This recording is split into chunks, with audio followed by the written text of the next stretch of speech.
Hi friends, don't forget to subscribe to my channel and like your video. Thank you all.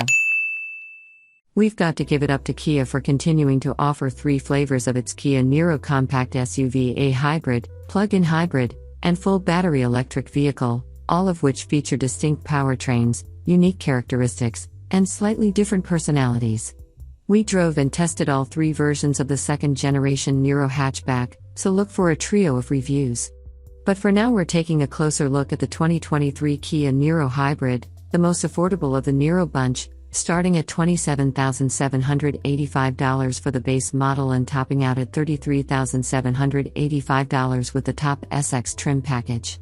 The second-gen Niro is a bit larger dimensionally than the outgoing model and sports a new front end that diverges from Kia's traditional tiger nose grille. One way to distinguish which Niro you're looking at: the hybrid has a single driver's side fuel door, the PHEV has dual driver's side fuel/charger doors, and the EV has a charger door in the front fascia. Inside, all 3 2023 Kia Niro models share the same new interior, which is highlighted by a stylish arc that runs from the doors and across the dashboard in a wide, curving screen containing the instrument panel and infotainment housed under a single piece of glass. Although most of the system's operation works well, using the same controls for audio and climate can prove frustrating when the driver accidentally turns off the heat in an attempt to change the radio channel. Detail-wise, the pattern on the cloth inserts of the leather seats looks sufficiently upscale, and Kia incorporates some soft-touch materials to balance out the hard plastic trim on the upper part of the doors. There are other juxtapositions, as well, like splurging on power folding side mirrors but not wrapping the steering wheel. Kia knows its audience, and as such the Niro is equipped with several USB outlets in optimum locations. Bonus points for putting USB-C ports on the backs of the front seats, a clever move other automakers should copy. There are also lots of little bins and cubbies scattered throughout. In general, the Niro gets high marks for its packaging and overall use of space. Although it's a small vehicle dimensionally, in general the Niro's cabin feels large and open with decent headroom and legroom, even in the rear seats, but the materials aren't as nice in the second row. And although the cargo area is deep, not everyone will appreciate the step-load floor when the second row seats are folded down. This little crossover carries over the previous model's 1.6-liter i4 engine, 43 horsepower front traction motor for a combined output of 139 horsepower and 195 pounds-to-foot of torque. For comparison, horsepower jumps to 180 for the plug-in hybrid, and the EV has 201 horsepower. The transmission is a 6-speed dual-clutch automatic for both hybrids. That powertrain means the hybrid, though small and sprightly, needs 9.1 seconds to go from 0 to 60 miles per hour.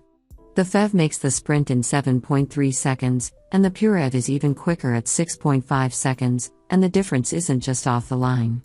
The hybrid requires 16.9 seconds to complete the quarter mile. The PHEV and EV take 15.7 and 15.0 seconds, respectively. A main competitor for the Niro Hybrid will be the 2023 Toyota Corolla Cross Hybrid, which is expected to hit the market later this year.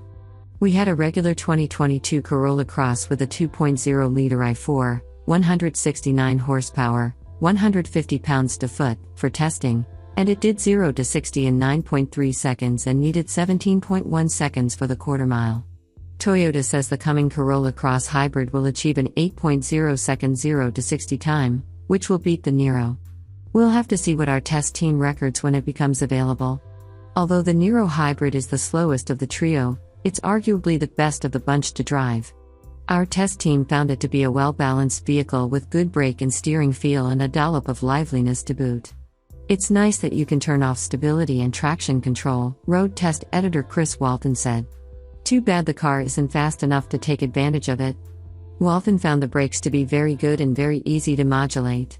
It's easy to go deep into the skid pad on the brake pedal, he said. When there's enough charge and the battery is contributing, you can steer with the throttle on the skid pad, which is a nice surprise. He also found the Niro needed little steering input to keep it tracking through the test runs and felt the chassis has untapped potential in this particular trim. Testing director Eric Tingwall experienced linear power delivery from the Niro Hybrid, even when the gas engine seamlessly kicked in, though there was no way to start the engine prior to launching the vehicle from a stop. A nice feature, the hybrid and plug-in hybrid have a green zone drive mode, which uses GPS data to automatically switch to electric driving when near schools or hospitals. And the Niro does have a wide array of driver assistance safety systems. Our biggest problem with the Niro family is that it doesn't offer all-wheel drive, making it hard to call this hatchback an SUV. We also experienced more than a bit of road and tire noise at speed, and the Niro's suspension wasn't up to properly absorb some of the bigger bumps we sent it over. But if a trek up a sand dune or any sort of challenging off-road adventure isn't in the cards, the 2023 Kia Niro Hybrid is a good urban choice. It's a solid entry-level car that's efficient, stylish, and even a bit of fun.